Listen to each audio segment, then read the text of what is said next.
from the heart of our nation's capital in Washington, D.C., bringing compelling interviews, insightful analysis, taking you beyond the headlines and sound bites into conversations with our nation's leaders and newsmakers, all from a biblical worldview. Washington Watch with Tony Perkins starts now. Now tonight, the President will deliver his State of the Union, and he said, as a preview, it may be a little long because there's a lot to talk about. There's a lot of wins to tout, and he's excited to do that. That was House Speaker Mike Johnson earlier today suggesting it could be a long night on Capitol Hill as the president gives his State of the Union address. Welcome to this February 24th edition of Washington Watch. I'm Tony Perkins. Thanks so much for tuning in. Well, coming up, Pennsylvania Congressman Scott Perry joins us to preview the president's State of the Union address and to offer his perspective on rising tensions in the Middle East. And late last week, the Fifth U.S. Circuit Court of Appeals cleared the way for Louisiana's Ten Commandments law to take effect in public schools. Louisiana Governor Jeff Landry will be here to explain what the ruling means for students, parents, and schools across the state of Louisiana.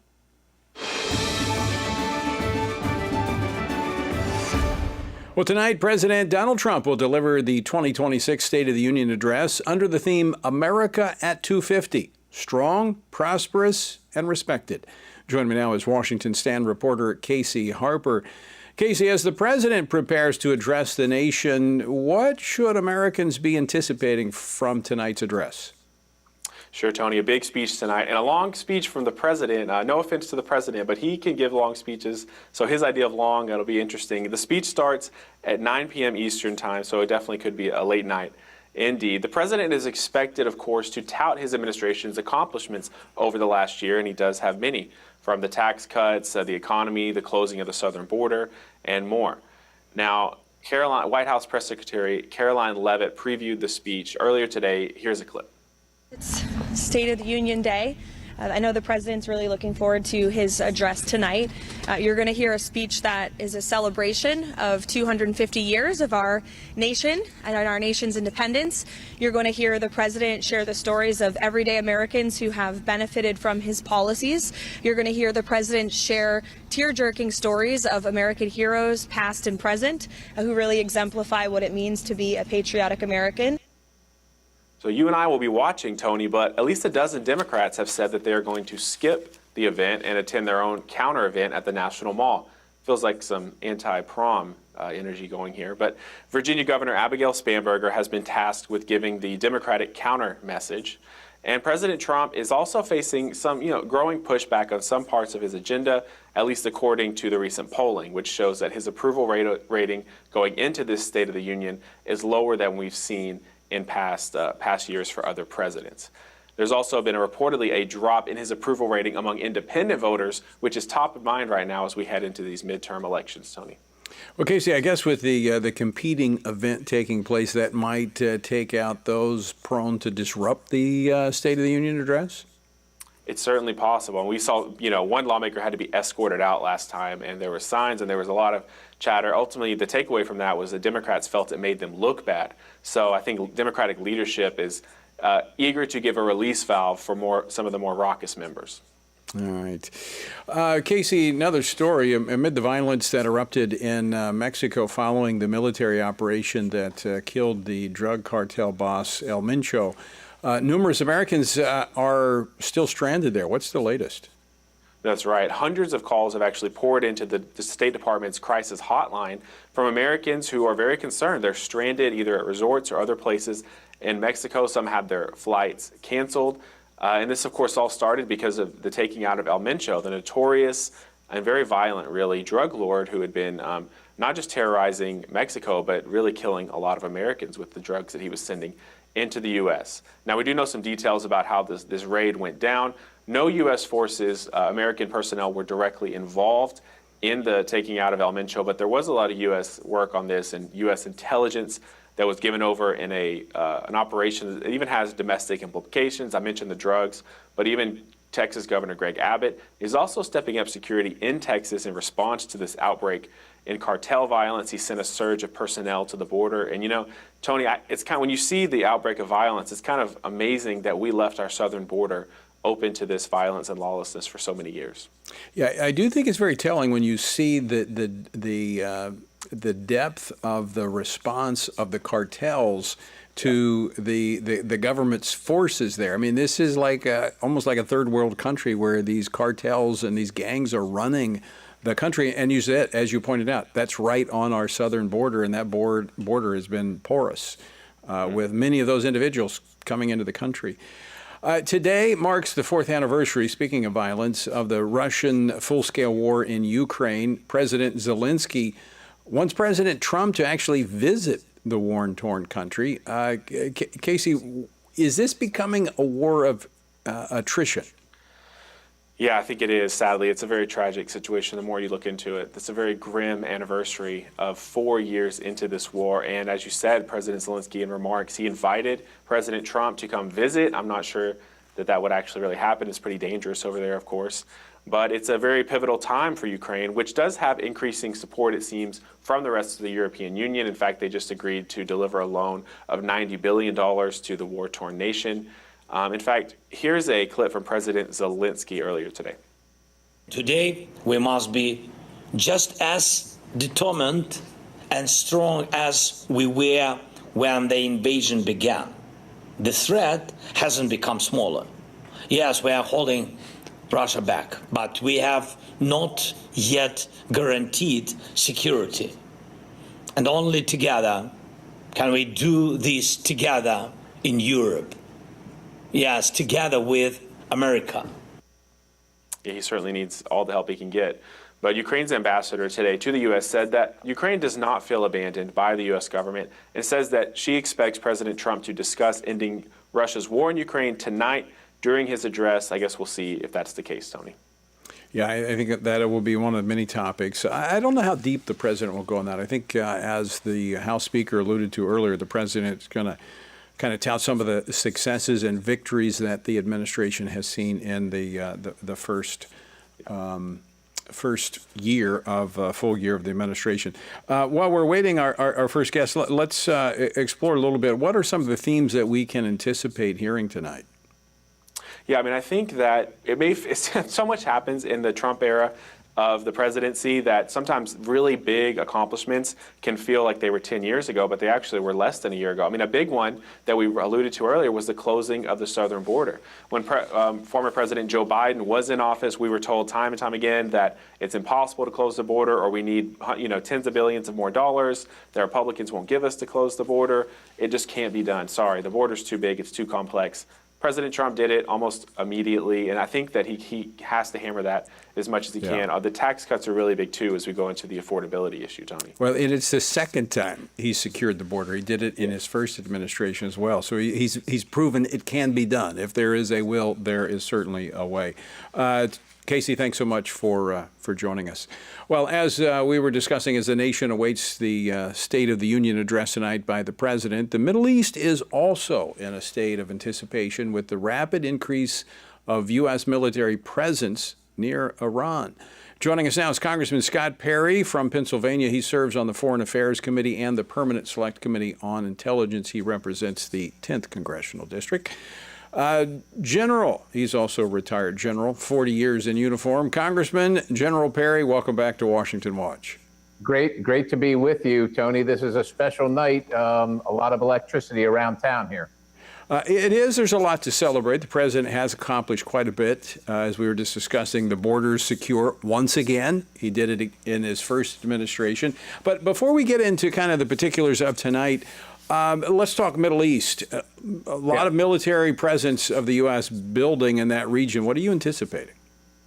Well, I anticipate a lot of leverage being placed on the mullahs of Iran to do exactly what the United States wants, which is essentially to disarm their nuclear program, but also to dismantle their ballistic missile program, which unfortunately threatens every one of their neighbors in the area. And of course, if they have it their way, they will threaten much further out. They want the range capability to reach out to include the United States of America. And then finally, to stop sowing the seeds of terror around the globe, not just in the Middle East, but everywhere. Unfortunately, Tony, I just don't see the Iranians agreeing to this. And if they do agree in any principle, I certainly don't expect them to keep their word. And I think that is why they have the sort of Damocles hanging over their heads right now. Well, you anticipated my second question, because this is not new for you. As I mentioned, 40 years in the military and retiring as a brigadier general. You know the mindset, the ideology that is driving them. I don't see them changing now. I mean, we've seen this for over 4 decades. Right. Look, they are wholly committed to the destruction of the state of Israel and the United States, and of course, the Islamification of the entire globe. That is their mission. And even though their population doesn't support it, their population, of course, lives under tyranny. I mean, they've spent $1 billion rearming and re-equipping themselves after the last U.S. and Israeli strike. Meanwhile, their own citizens can't find food, water, or power. And so, unfortunately, they have a captive population. It's essentially a criminal element that has captured a so-called state or a nation, a sovereign nation. And I really don't see the ideology changing whatsoever. They have been able to bluff and obfuscate and delay their way to their current position for the last 47 years. Unfortunately, I don't think they've really had to deal with the likes of a resolved Donald Trump, President Trump. And I think that is the change in the calculus here. We are at a critical, pivotal moment in history, unlike any other, where the Iranian people are rising up. You have President Trump in the White House, a united Republican Senate and House. And I think the elements of change in the Middle East are on the table right now as we speak. I think that is a fair assessment of the situation. The only thing I would add is I believe the people in Israel are praying hard for this president. I'm sure they are. Yes. Because their future is very much entwined with the decisions that he makes. Just less than 2 minutes left, Congressman Perry. I want to turn now tonight to the President's State of the Union address. What are you hoping to hear? Well, I'm hoping to hear where he tells the American people all the things that together the Congress and he have gotten completed, and the successes that we've had over the last year and a couple months, which are astounding, especially when you think about the small majority that we have. But most Americans don't know what was in the reconciliation called the BBB, the Big Beautiful Bill. They don't know what's in there. That was multiple successes, from no tax on tips and overtime, reducing taxes on Social Security, and quite honestly and quite literally stopping the biggest tax increase in history. Every Democrat is on record of voting to increase taxes. Every Republican is on record to vote to actually decrease your taxes. Most Americans don't know those things, all the things that occurred, because we usually pass one bill at a time. But on that occasion, there were multiple bills, literally dozens of bills, all passed at one time. And the effects are being seen in an economy growing at a 5% gross domestic product, when the experts told us we'd never get above 2, right? So the president has to talk about our successes and then has to show the roadmap for future successes, including the Save America Act.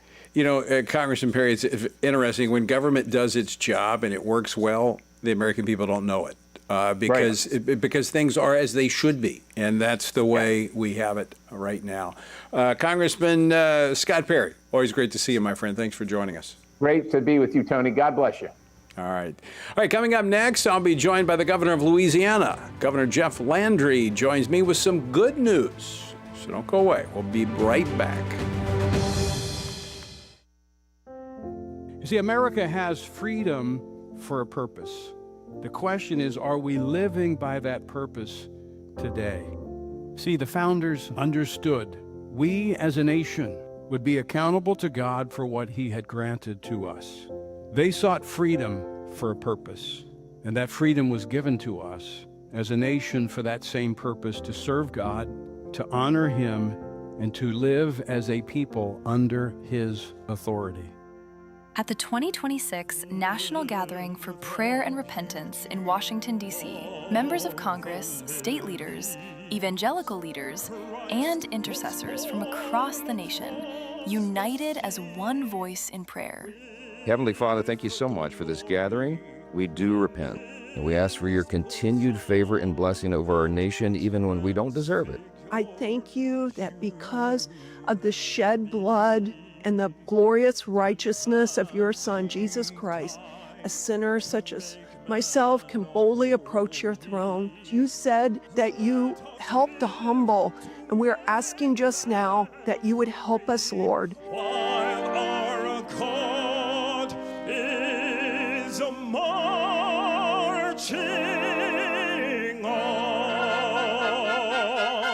glory, glory. We pray that you humble us, help us to follow after you with all our hearts so that we can see righteousness exalted in this nation and this nation restored to you. We know that's not by our power, it's not by our might, but it's by your Spirit. Freedom has a name. His name is Jesus. And freedom has a purpose. It is to honor and glorify you. We pray that we would return to that purpose. Amen.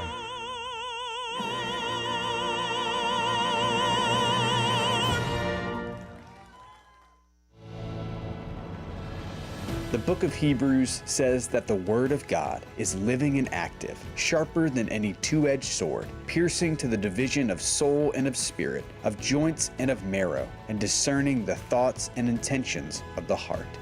Stand on the Word is Family Research Council's journey through the living and active Word of God.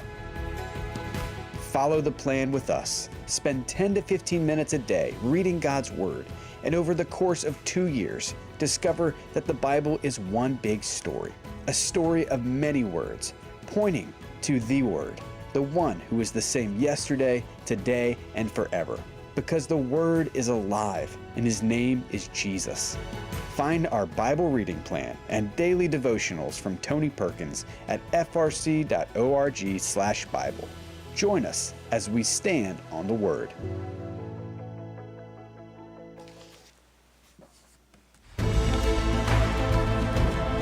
Welcome back to Washington Watch. Thanks so much for tuning in and making us part of your day. The website, TonyPerkins.com.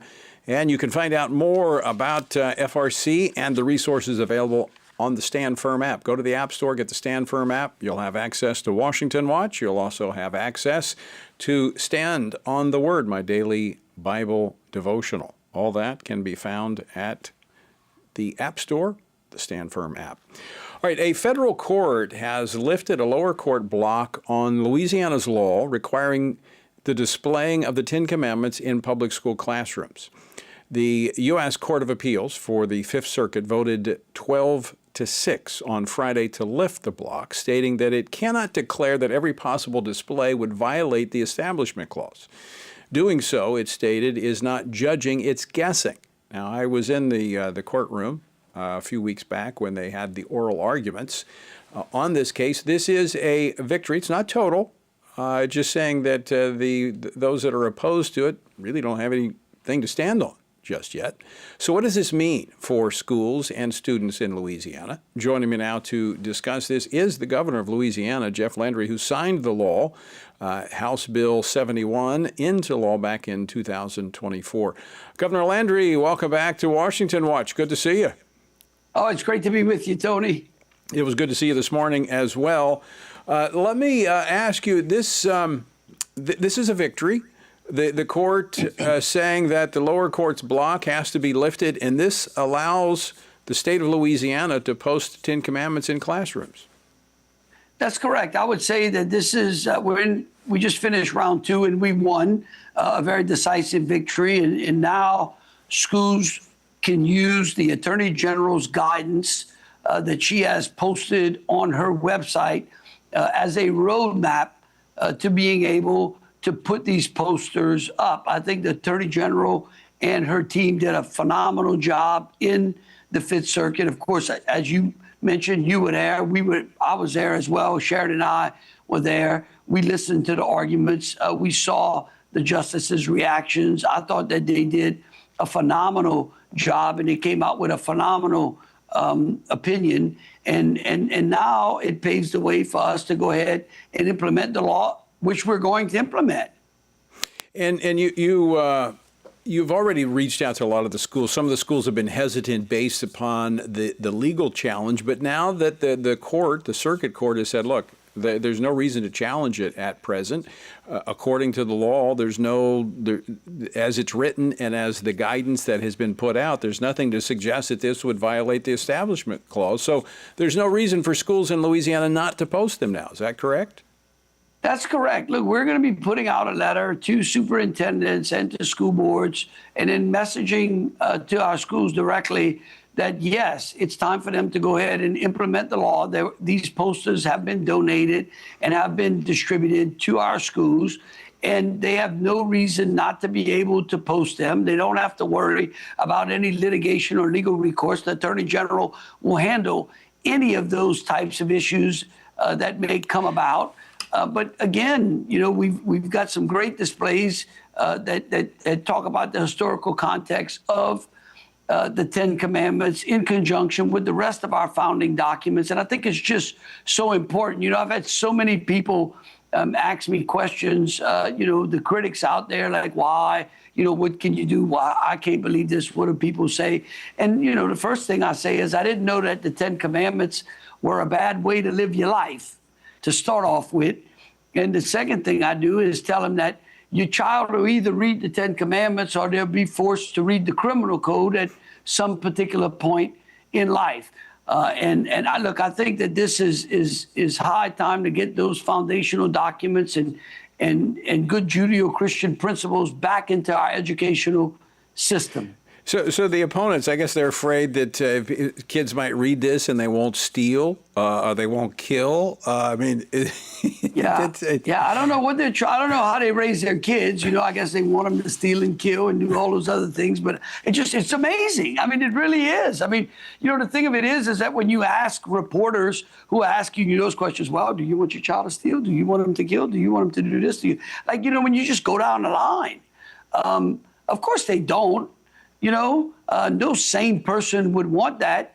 This is just the left's way of trying to keep the foundation of what created the greatest country on earth from going back to a golden age, something that the President of the United States is so desperately trying to get America back to its foundation. And look, we're going to do our part here in Louisiana. Well, Governor, I want to commend you and the Attorney General, Liz Murrill, for yeoman's work here in getting these not just passed and into law, but the implementation. I found in my time in the legislature, passing a law is just half of it.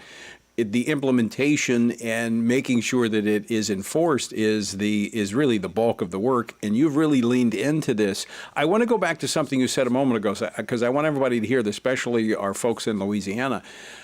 If a school district follows the guidance put out by the Attorney General, because this is the law of Louisiana, this was passed by the legislature, this is not something that you did by executive order, the legislature did this, this is a duly passed law.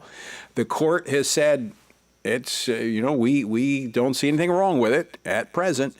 If a school district follows the guidance of the Attorney General as the law is written, the Attorney General will defend these local school districts. They don't have to worry about any kind of liability or legal risk. That's correct. That's correct. The Attorney General is happy to take on any of those lawsuits that are brought to those particular schools. She's very familiar with doing that. She served as the Solicitor General when I was Attorney General and did an unbelievable job. She's doing a great job as the Attorney General. And I will say this for folks, not only in Louisiana, but outside as well. It goes to show you what happens when you elect people in these types of offices, especially Attorney General and Governor, where they work together in a concerted effort to bring back the things that made America great. You can make progress. Yeah. Absolutely. And I am hopeful that other states are going to follow the lead of Louisiana. Governor Jeff Landry, always great to see you, my friend. Thanks again for your leadership on this. Greatly appreciated. Thank you so much. Do appreciate it. Have a great day. All right. Governor Jeff Landry of Louisiana. Kind of as he was talking about, it reminds me of George Washington, first president of the United States, in his farewell address, talked about the pillars that hold up our form of government. And he talked about two of those pillars being morality and religion. Morality and religion. He said, don't think that you can have morality without religion. It's essential. You cannot have people do the right thing without a religious foundation. All right, folks, we're going to come back with some more Washington Watch on the other side of the break, so don't go away.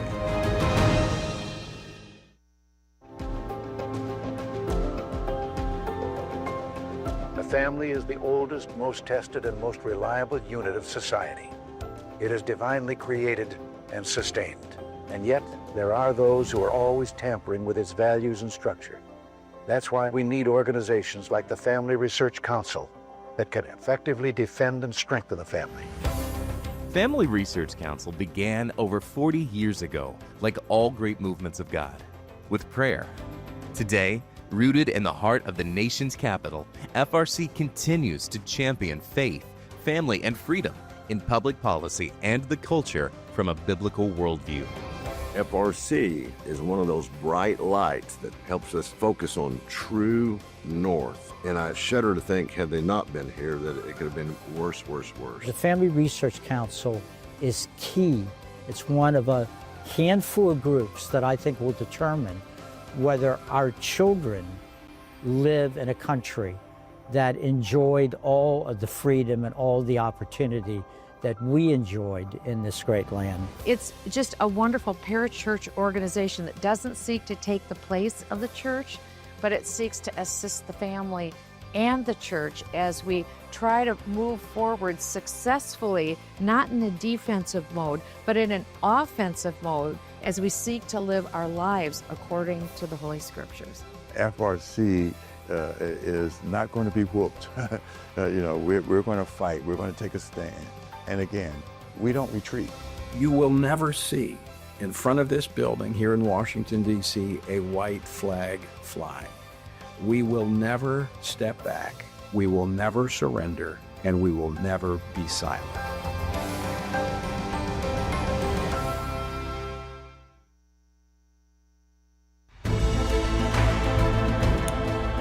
Welcome back to Washington Watch. Good to have you on this Tuesday afternoon. All right, early voting in the state of Texas in the Republican primary is underway ahead of next week's March 3rd election day. All right, so the primaries are going on. In fact, we're going to see these all across the country. It's primary season. But there are some other issues on the ballot. Among the 10 advisory questions on the ballot is this simple statement: Texas should prohibit Sharia law. While the propositions being voted on are all non-binding and are more like an opinion poll, they are used to gauge voter sentiment about party positions. And my next guest says that support for proposition number 10 is a strong first step to prohibit Sharia law in Texas. This is something that is moving rapidly across the country. Joining me now to discuss this further is Frank Gaffney, president of the Institute for the American Future and host of Securing America program on Real America's Voices. Frank, welcome back to Washington Watch. Thanks for joining us. It's wonderful to be with you, Tony. Thank you, as always. All right, so let's talk about what Sharia law is. It is connected. People talk about Islam, the Islamic faith. It's all a part of this. Unlike, say, the Jewish faith, the Christian faith, the Islamic faith is a political and legal system all rolled into one. Sharia law is part of that. Talk about that. Yeah, the Islamists, some call them, I think of them as Sharia supremacists, are very clear about this, Tony. They say that Islam is not a religion, that it is instead a complete way of life, I believe, political ideology at best, and at worst, a diabolical death cult.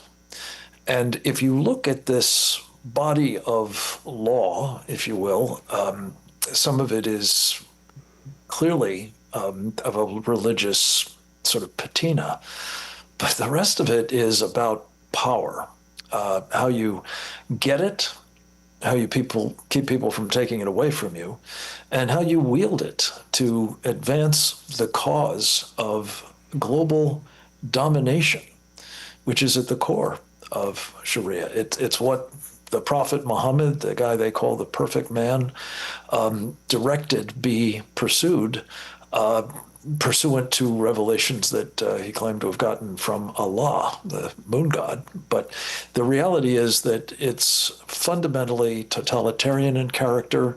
And I would actually go so far, Tony, especially with your audience, to say it's diabolical. Well, it's also incompatible with our Constitution. And 100%. Congress has a responsibility under Section 4, I believe, Article 4, Section 4, that they have a responsibility to ensure that states have a Republican form of government, meaning that it is compatible with our Constitution, and Sharia is not. However, that said, it is popping up. There is a push around the country. We've seen it, of course, over in the UK, but we've seen it in Texas, we're seeing it in Oklahoma, obviously in Michigan. But there's places where there's great concern about this. So explain what's on the ballot there in Texas and what this will mean to the voters in Texas.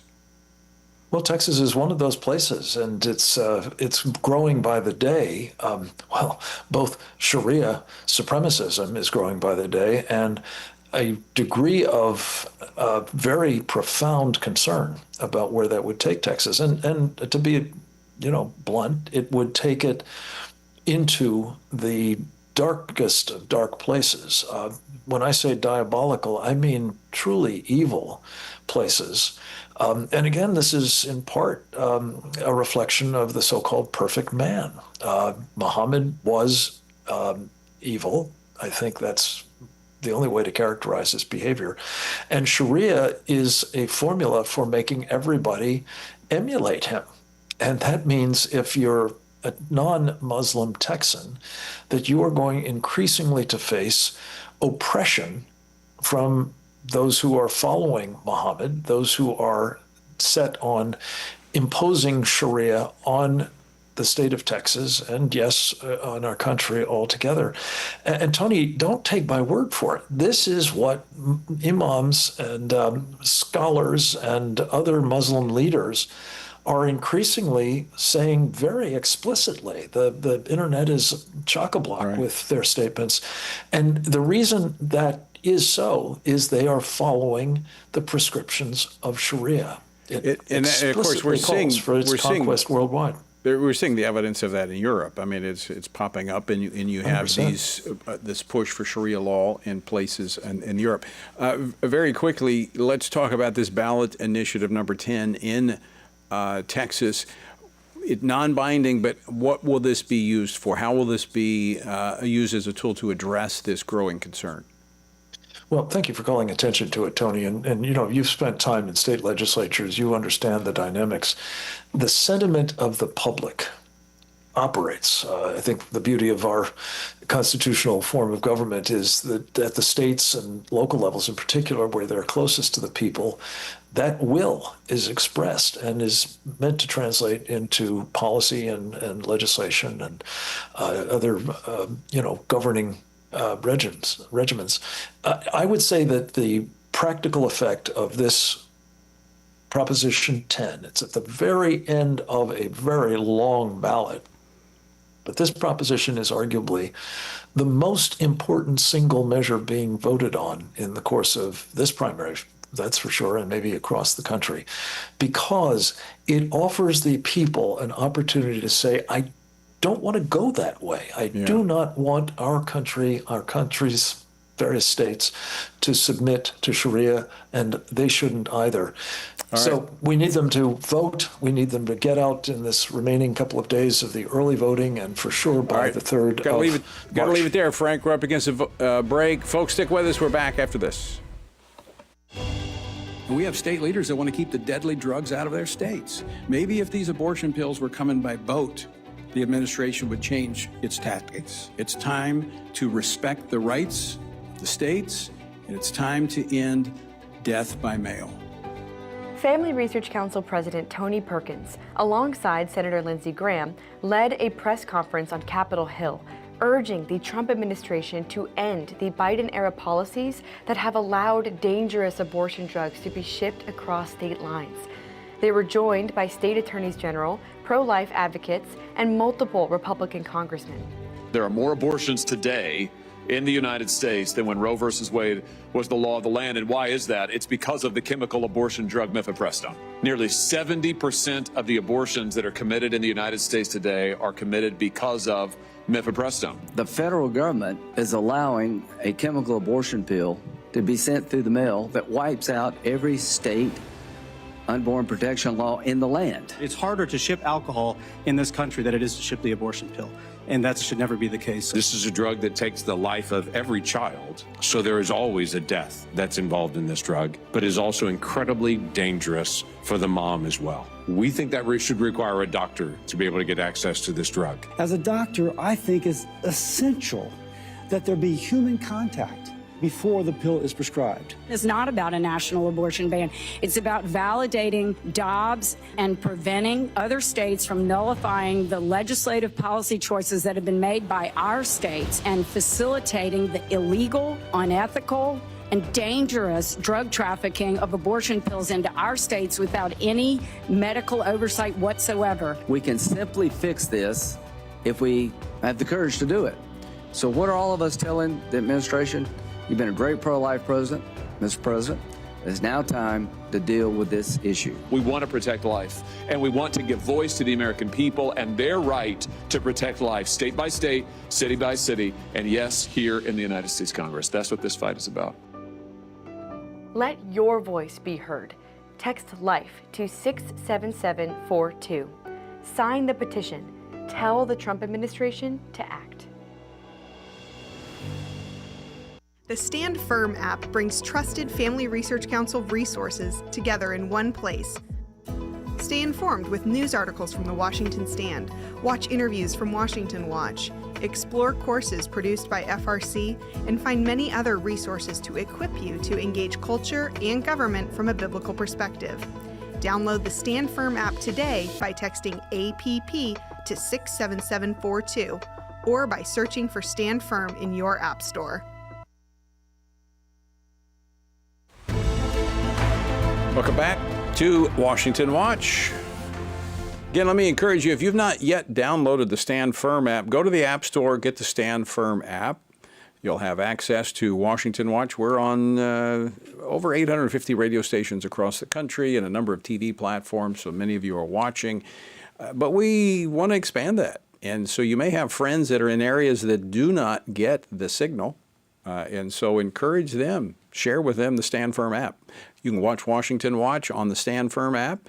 You can also get access to our news and commentary from a biblical perspective, the Washington Stand, and my daily devotional, Stand on the Word. All of that can be found on the Stand Firm app. Well, speaking of Stand on the Word, our word for today comes from Exodus chapter 35. And Moses said to the children of Israel, "See, the Lord has called by name Bezalel and has filled him with the Spirit of God and wisdom and understanding and knowledge and all manner of workmanship, to design artistic works, to work in gold and silver and bronze, and cutting jewels for setting, and carving wood, and to work in all manner of artistic workmanship. And he has put in his heart the ability to teach, in him and Aholiab, who has filled them with the skill to do all manner of work of the engraver and the designer of the tapestry maker." Now, these were craftsmen filled with the Spirit of God, not prophets or priests. God gave them wisdom, understanding, knowledge, skill, and even the ability to teach others. Their craftsmanship was not secular labor, it was sacred service. They were building the tabernacle, but also modeling a principle. Doing our work for God is doing the work of God. To find out more about our journey through the Bible, text Bible to 67742. That's Bible to 67742. All right, we've talked a lot about this. Earlier this month, the American Medical Association came out in agreement with the American Society of Plastic Surgeons on how there is insufficient evidence backing surgical trans procedures on minors. Took them a long time to arrive at the fact that there's not facts out there backing up what they were promoting. But even with that, they stopped short of calling for a halt on the use of experimental drugs to mask the biological gender of children. Well, yesterday, a coalition of 20 state attorneys general called on the AMA to recognize that the evidence base is similarly sparse when it comes to the cross-sex hormones and puberty blockers used on minors. And they want the association to halt its endorsement of these hormonal procedures for children. Joining me now to discuss this and more is the Attorney General who led the charge on this, Alabama Attorney General Steve Marshall. General Marshall, welcome back to Washington Watch. Thanks for joining us. Good to be with you, Tony, and to talk about progress. This is progress. It's a lot of progress, and in a large part because the state AGs have leaned in on this issue. State legislatures have leaned in, but those laws have to be defended by you and your colleagues. I want to start with your letter. You opened your letter by recognizing the position that the AMA is in. You wrote, when the AMA makes a recommendation, it matters. Patients and doctors listen. So their statement earlier this month on surgical trans procedures was very significant.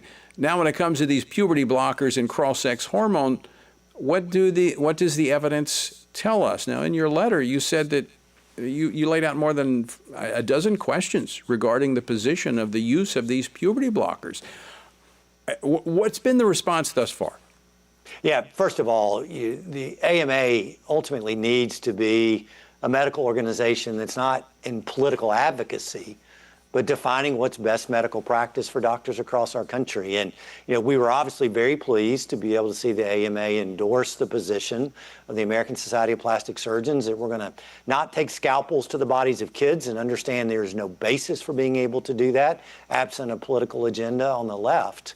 Now they need to be able to step up and recognize what the science also tells us is that there's no basis for puberty blockers and cross-sex hormones being used to deal with gender-affirming care. And we're now giving them the opportunity by this letter to be able to state very clearly what their positions are. Do they stand with science? Do they stand with what we've seen has been the overwhelming trend coming from Europe to identify this as experimental treatment of kids? And to be able to make it loud and clear to physicians across our country that this is not what we need to be doing to our children. General, we talked about progress being made, and it didn't happen overnight. This was a freight train coming down the track during the Obama administration, and then it picked back up speed with the Biden administration. Is a part of this putting the medical community on notice that we know that their promotion of this type of experimental treatment is on flimsy ground, on thin ice, whatever analogy you want to use. Many states differ, but oftentimes it's incumbent upon the attorneys general to enforce consumer protection laws. I mean, there's so many vulnerabilities in the medical community when they're taking these steps, mutilate children with the surgical, but also there are some significant damage done to children through these the experimental use of these drugs. Is this in some way putting them on notice as well? Absolutely. I mean, look, we have 26 states now that are protecting kids in the way that Alabama and the law for Tennessee that was validated, and we were so excited about this committee decision that came last term. But we still have children throughout our country right now that have no same protections. And our consumer protection laws are universal across our 50 states. The AMA has the opportunity to make sure to send a message to physicians that if in fact you're in one of those states that continues to allow this experimentation on children to take place, that they are graving great risk to be able to not only financially for themselves, we've already seen a verdict come from a detransitioner, but they're also clearly harming kids in ways that aren't validated by science. You mentioned that case, a case out of New York where a $2 million award was made for malpractice based upon a 16-year-old girl at the age of 16 that she was basically healthy body parts cut off. She sued and the jury awarded her $2 million. I know that conservatives don't necessarily always like trial lawyers. I have been saying we needed them on this. And I actually think that's what, because it was just days after that award that the AMA and the American plastic surgeons came out with their statements. I think it's a dollar issue. I think they realize there's vulnerability. I think it's going to become an issue of gaining malpractice insurance. I think the game, the whole field is changing. Yeah, and you've seen it even with larger hospital facilities in many of our blue states suddenly backing up from being able to allow these clinics to take place in their facilities. And I think that's a liability concern that's driving that. It's not philosophical. But if you think, Tony, the fight that we've been able to win has been exposing WPATH, which had the so-called standards of care for physicians across the world in this area, that we exposed it for the fraud that it was. And when we saw that there was no science and no evidence to back up these standards of care, no longer could physicians of an ideological perspective hide behind these international standards as a way of avoiding liability. And now, knowing that the American Society of Plastic Surgeons has weighed in, at least as it relates to surgeries, we're now giving the AMA an opportunity to be able to do the same things with regard to these hormones. We think children justify being able to be protected in this way, and we're excited to be able to see their responses. Now General, I know that you enforce the laws that legislatures pass, and so this may be a question to ask you to speculate a little bit, but feel free to let me fill in the blanks if you don't want to fill them in. But when we've seen a string of incidents in the last year and a half where individuals that were being treated with these cross-sex hormones have engaged in violent, deadly behavior. We've seen shootings with transgenders, and the evidence suggests that this high dose of these cross-sex hormones has an effect upon someone who's already emotionally or mentally unstable. Could there eventually be not only civil but criminal liability for those that facilitate this? Yeah, I think that's clearly something that the law can allow enterprising lawyers to be able to look at. And there's no doubt, Tony, we're seeing more and more of those occurrences take place. And in some ways, the general public doesn't know it because mainstream media doesn't want to be able to identify the transgender status of that individual shooter. And I think if you talk to both federal and state law enforcement, it's now becoming part of the literature to be able to evaluate and consider those active shooter situations and what may be the driver of those situations. And I think the facts themselves speak to this being an issue that we have to address. I want to go to another topic, but before I do, I just want to underscore, it's become extremely important. And in many ways, George Soros made AG's elections important because they have been trying to, people sat back and wondered, why was he so interested in the attorneys general of the state? But you guys are really on the front line holding back bad policy and in helping to support the good policy that state legislatures pass. No, there's no doubt. We have a unique opportunity, not only being the voice of our respective states, but being the chief legal officers to be able to weigh in on multiple issues. Even, as part of this last week, we had a coalition of 24 states attorneys general supporting the rule of the Trump administration, saying that we're not going to use Medicaid dollars to be able to pay for these gender-changing surgeries. And it's a unique opportunity for us across a spectrum of issues that matter to many of your listeners to be able to be that voice of sanity, and at least during the Biden administration, was that last line of defense of things that were coming. It really was. It was encouraging to see. As I mentioned, I'm going to go to another topic because earlier today, this is something you and I have discussed. Earlier today, the Attorney General of Louisiana, Liz Murrill, argued in federal court, actually in Lafayette, for an injunction to stop the FDA's authorization of mail-order abortion drugs that are undermining the pro-life laws of many states. I've got a clip of what she said today at the court. If we can play that clip. This is common sense. The in-person dispensing requirement protects women and it protects babies. And there's absolutely no reason why the FDA should have ever removed that requirement. They did it expressly to facilitate the distribution of these drugs because they wanted to allow other states and doctors and other providers who did not agree with our legal policies to be able to nullify our laws and send those pills here illegally. I mean, you joined last month a coalition of 22 states of attorneys general supporting Louisiana's law. Alabama's a pro-life state. This policy that is a Biden-era policy still in place by the FDA is undermining the pro-life laws that many states have passed. Yeah, and endangering the welfare of the mothers that are taking it. You know, if we look, you know, it began a little bit with the shift during the Obama administration, but using COVID as that excuse, the Biden administration changed the parameters of the prescribing of mifepristone. And look, we need doctors to be engaged and involved to the extent that patients are going to want to take this drug. They need to understand the direct risks that are associated with it. And then we got to have more transparent reporting of those medical dangers that occur when women have used these drugs and are suffering adverse medical consequences. I mean, this is a safety for women issue as much as it is protecting the life of the unborn. The Trump administration has the opportunity to be able to rectify this problem and strongly urge them to be able to do so.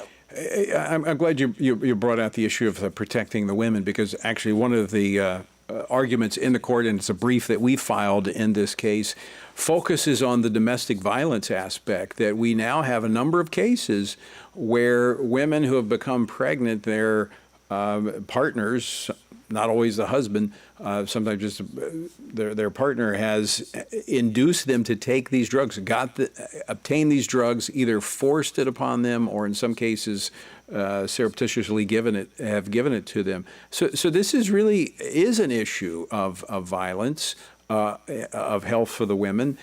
But with that medical intervention, that one-on-one consultation with a medical provider, it can also be a lifesaver from a standpoint of stopping domestic violence and abuse.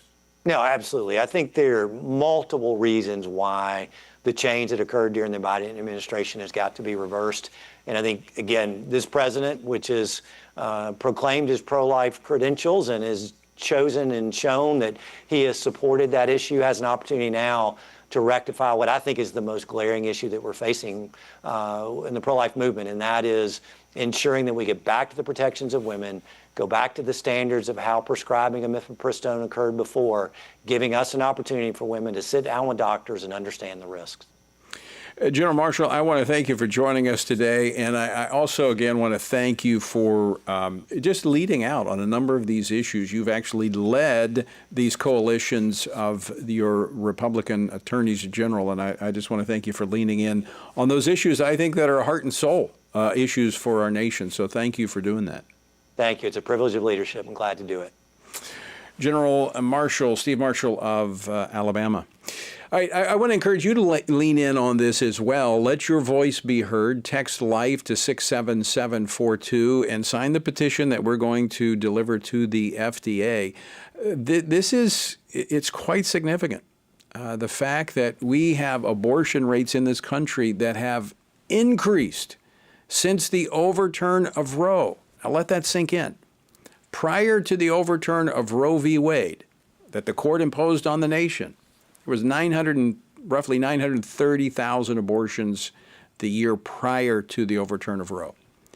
In the latest complete statistics available in 2024, that number had jumped to over 1.1 million. Why? Because now somewhere between 60 and 70% of abortions are done through the pill. Even though Planned Parenthood has been defunded in terms of their brick and mortar establishments have shut down, they've moved to an Amazon model. They're mailing abortion pills into states where they're illegal. It's illegal drug trafficking. Help us. Help the women. Help the babies. Text the word LIFE to 67742. That's LIFE to 67742. And pray. Pray for the president that he will do the right thing on this. Folks, I want to thank you for joining us and tuning in and making Washington Watch part of your day. Until next time, I leave you with the words of the Apostle Paul found in Ephesians 6, where he says, when you've done everything you can do, when you've prayed, prepared, and taken your stand, by all means, keep standing. Washington Watch with Tony Perkins is brought to you by Family Research Council. To support our efforts to advance faith, family, and freedom, please text GIVE to 67742. That's GIVE to 67742. Portions of the show discussing candidates are brought to you by Family Research Council Action. For more information, please visit TonyPerkins.com.